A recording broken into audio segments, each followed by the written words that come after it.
So glad you could be here, Lauren. Thanks for joining me on this conversation of exploration around expanded states. I would love to have you talk a little bit about who you are and what you offer the community, and then we can hop into your journey, your personal journey. Yeah. Okay. Yeah. Thanks, Alicia. It's so good to be with you as always. My name is Lauren Going. I'm an LCSW-C. I've been in practice about 18 years. My specialty is trauma that really came out of working with the domestic violence and in the foster care system early in my career. Wow. And I got very interested in what actually is effective, what actually helps to relieve suffering for people. And that really got me interested in a lot of somatic based modalities and all kinds of trauma processing modalities like EMDR and things like that. And then I found psychedelic assisted psychotherapy, and you became a integration therapist for the Hopkins studies in the early 2010s. So I was seeing a lot of people who had just taken part mostly in the psilocybin studies and needed ongoing integration, and was just really seeing like what phenomenal transformations and results and just continued insights they were having, and became really fascinated with what is all of this. And so, yeah, I've since gotten trained in psilocybin assisted therapy, MDMA assisted therapy, and have done multiple trainings in ketamine assisted therapy. I now run a group practice called Expand Your Self Wellness, where we specialize in ketamine assisted psychotherapy. We do individual sessions, groups, retreats. We're starting to do trainings. We're hoping to launch our first ketamine assisted psychotherapy training later this year for professionals. So we're super excited about that. Yeah, and I would just say, I'm really passionate about this field. I'm excited for it to be spreading in the Baltimore, Washington, D.C. area. So kind of really here to serve in whatever way is needed. Ah, so grateful for your services and offering to the community. This ketamine work is so profoundly helpful, and yeah, just seeing the benefits of it in myself, my own healing, and in my clients. And who knew? Who knew ketamine was going to be such a powerful medicine, and it's legal, which is incredible.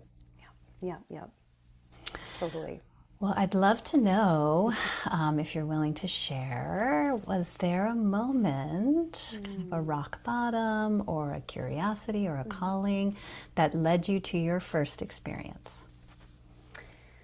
Yeah, well, I would say my first experiences with psychedelics were like some people. I won't say most people. I know everyone's in a different timeline, and it looks different for everyone. But my first experiences was as a teenager, and I feel very lucky looking back at them because I wasn't always careful or aware of set and setting or any of that.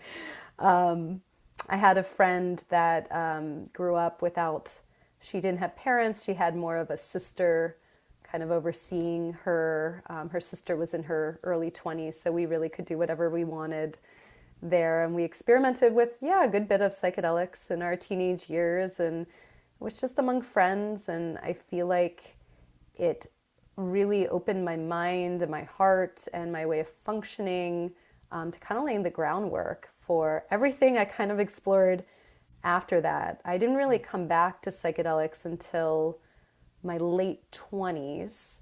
My partner Steve actually, I would say dragged, because it was kind of dragged me to an ayahuasca ceremony. I saw the price, and for some reason that was a big block. It seemed very expensive. I was like, I don't want to spend money on that. I don't need to spend money to go to something like this. And I didn't really know what it was either.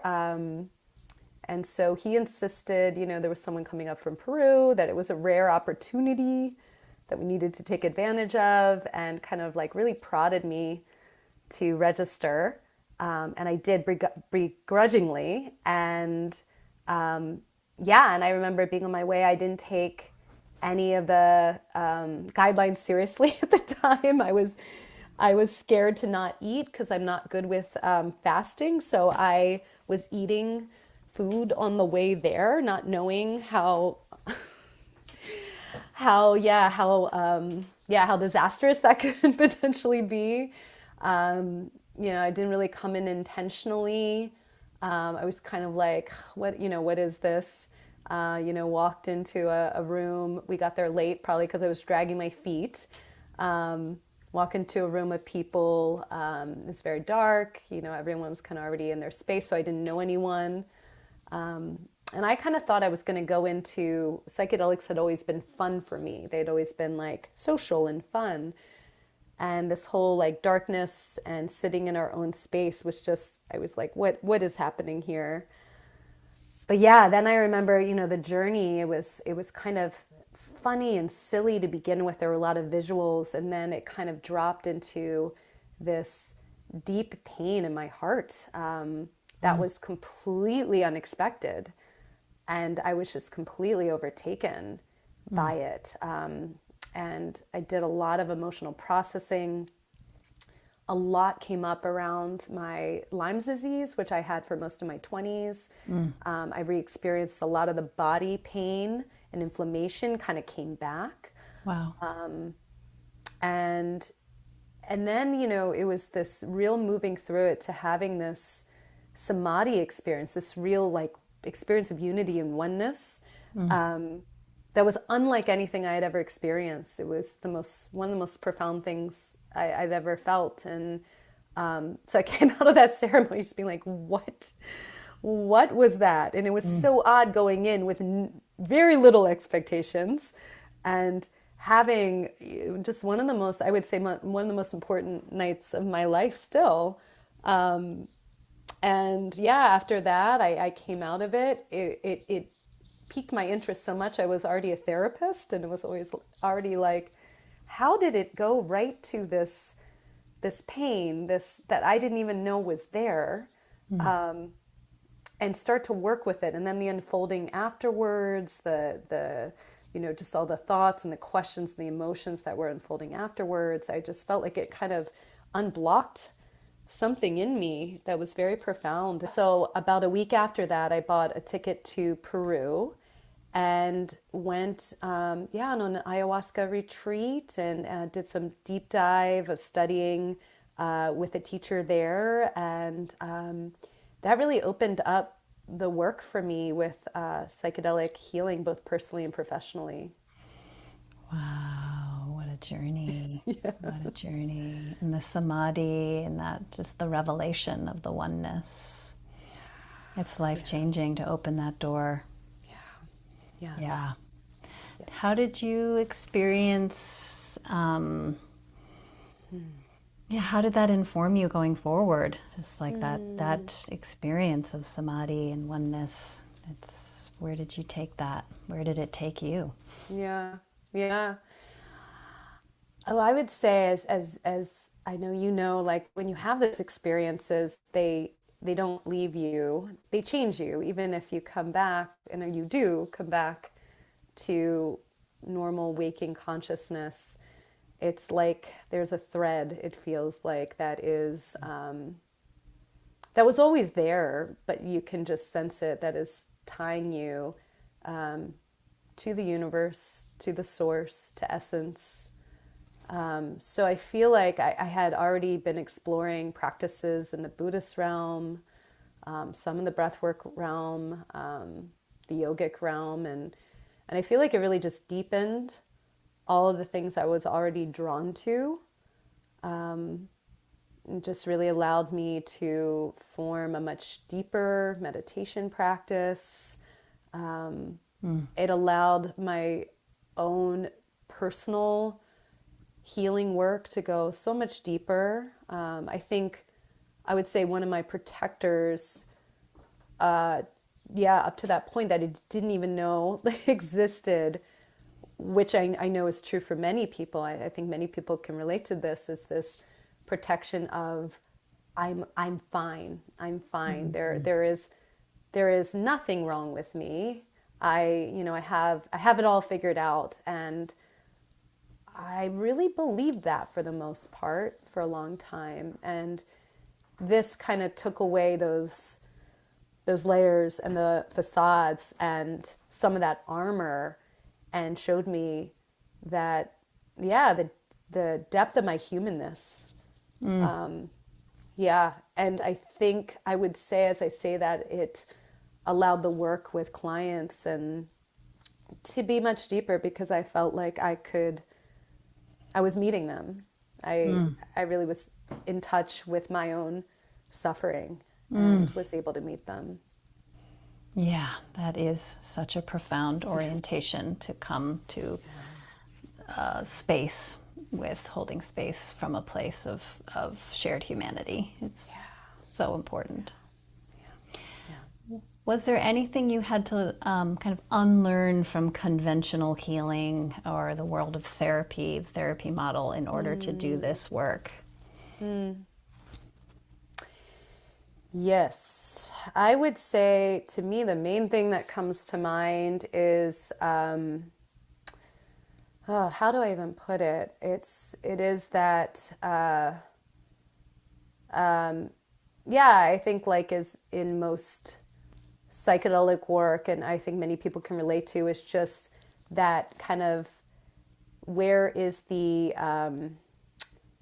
seat of the expert or the wise one, and feeling like I needed to do that or direct the work in some kind of clear way, and really kind of learning to move out of that and feeling like the work, there is a direction that unfolds, and that the work from my end is really more as, I know this metaphor is used a lot, but as a midwife, of really listening to the progression and the unfolding, and the wisdom, and really learning to have trust, like true trust. We talk about trust a lot, but true trust in the process, that there really is something that is unfolding, and I don't need to make it happen. Wow. Yeah. Yeah, that's profound, to not bring that gripping and urgency and centering of ourselves into the work, sitting back and trusting both the medicine, but also just the container. Yeah. Yeah, Yeah. it's beautiful. What do you think psychedelics made possible in your healing that other kind of traditional therapy couldn't quite get at? Yeah, I would say the main thing that's made possible for me,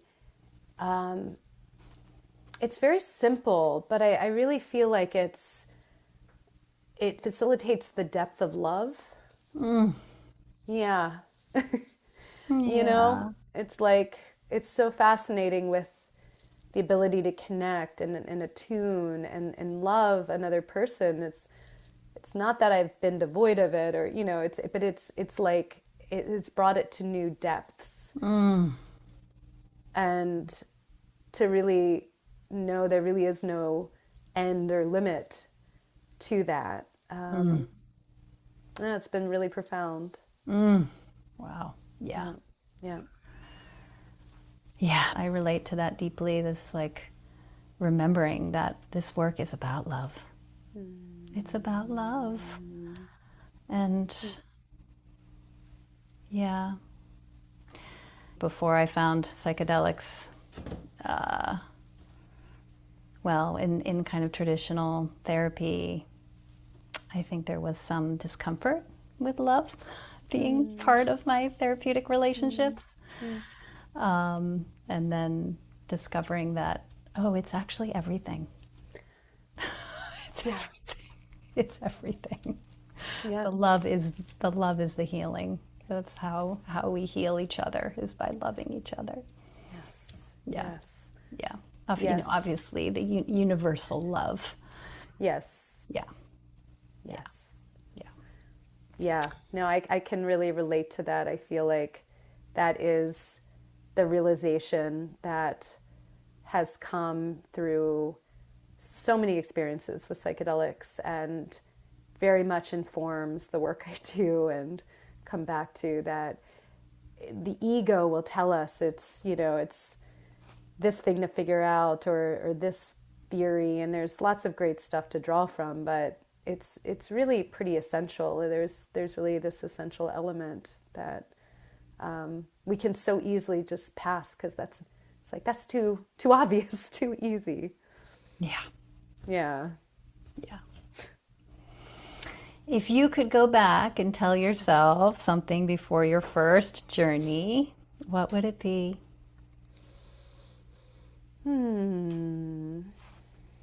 That's an interesting question. Yeah,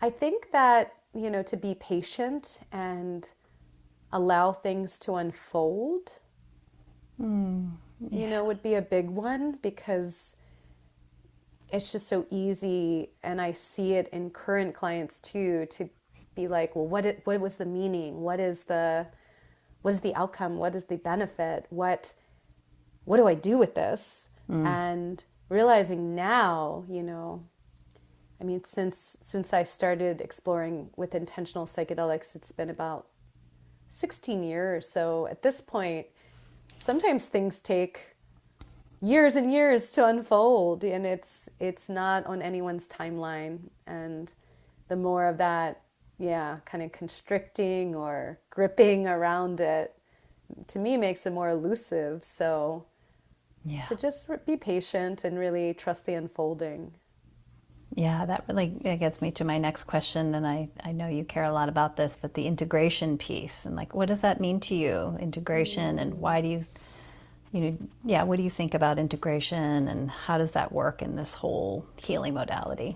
Yeah, I would say to me, integration is really, yeah, it's really taking the juice that was squeezed or juice that is in us from the sessions and, yeah, bringing it into our lives in a lived way. And I think a lot of times it can be much simpler and smaller than we think.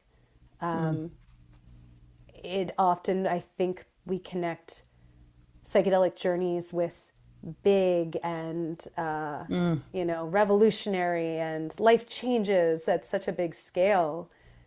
But to me, it's if a journey helps to downregulate the nervous system, and there's a little bit of deeper breath that happens, or a little bit more presence, or a little more stopping, or a little bit more time off social media, or time in nature, and whatever it is, that is profound.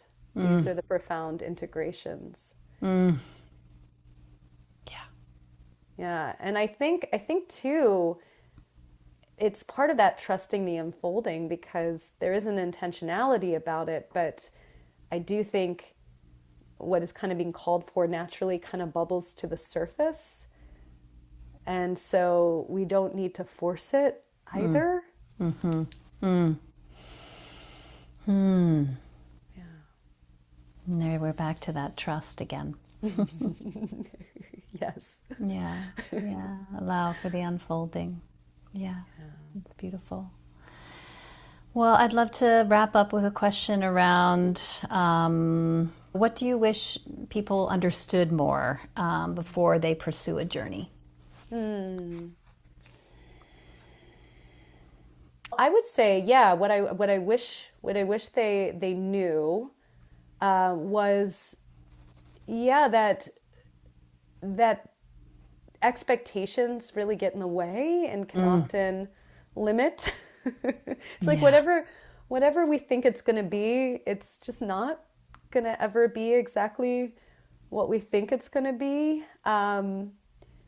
And that it's not always, yeah, it's definitely not always easy. It's definitely not always fun. And there's just so much good that can come from going into the challenge, going into, as I know, I remember you say, Alicia, the nightmare, going into those parts, the shadowy parts. And I often think of it, it's like that the journey is a microcosm of life. It's like how we meet the journey is how we meet life, and how we meet life is often how we meet the journey. So there's so much to learn from that. And so I guess, yeah, I'd want people to know that it's really important to come in with a sense of openness and I was going to say trust, but trust is also built over time. Sure. Yeah, but I would say, yeah, a sense of openness and that receptivity, willingness to explore. One of the most profound pieces of the I am ketamine experience I had with you, where you were guiding me and supporting me, was just, I just felt you there so deeply with me through all the phases of it. And the not alone part was so profoundly healing. And I remember my partner was there too, witnessing. And I asked him, the kind of debriefed later. I was like, yeah, tell me, how was it? And he was like, oh, well, at one point, you were going through something, and I could see that Lauren was moved, and she herself had tears on her face.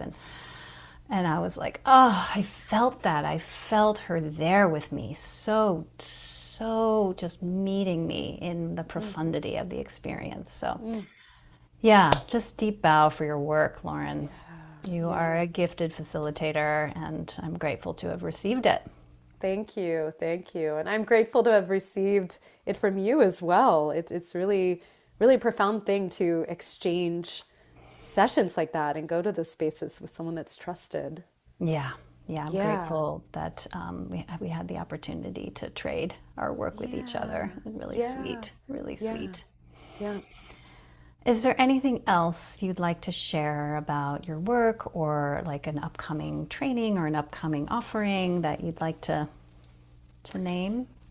Yeah, yeah, there is. But before, if it's okay, before I do that, you just made me Yeah. think of something Yeah. to add to what maybe I would love for people to know before going to this work. Good. Great.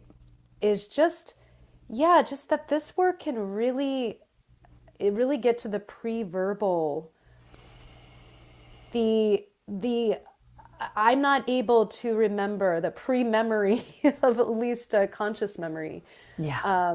And I would say the interpersonal, the attunement is so profound. If there was any kind of pre-verbal misattunement, abandonment, trauma, all kinds of things in birth, in the womb, as a baby, as a toddler, in these younger years, that actually personally came up for me in ketamine.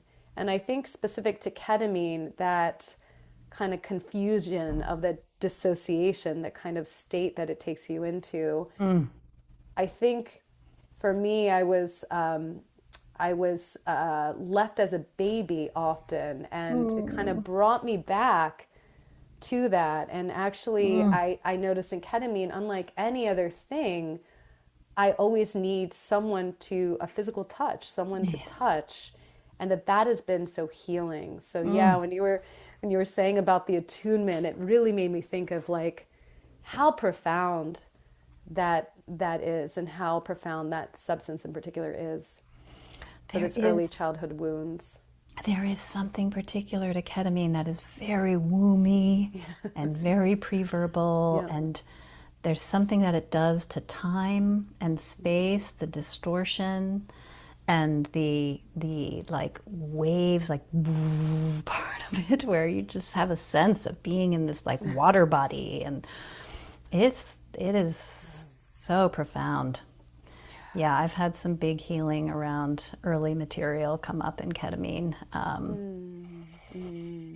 And just sensing into what it was like to be so little and so vulnerable, and then to have like a present witness who could kind of renegotiate that time of feeling so alone and not having the support that I needed, but then to have this like benevolent attunement right there meeting me was just it's a real-time reenactment that just like lays down a new neural pathway. It's so helpful Totally, for sure. in a way that I've talked about this stuff for 20 years in therapy, and even somatic experiencing, which I love and I'm a huge fan of, and I'm a practitioner myself. I just reached an edge where I couldn't quite get at the material that I could with the ketamine. Yeah. Yes, yes, same.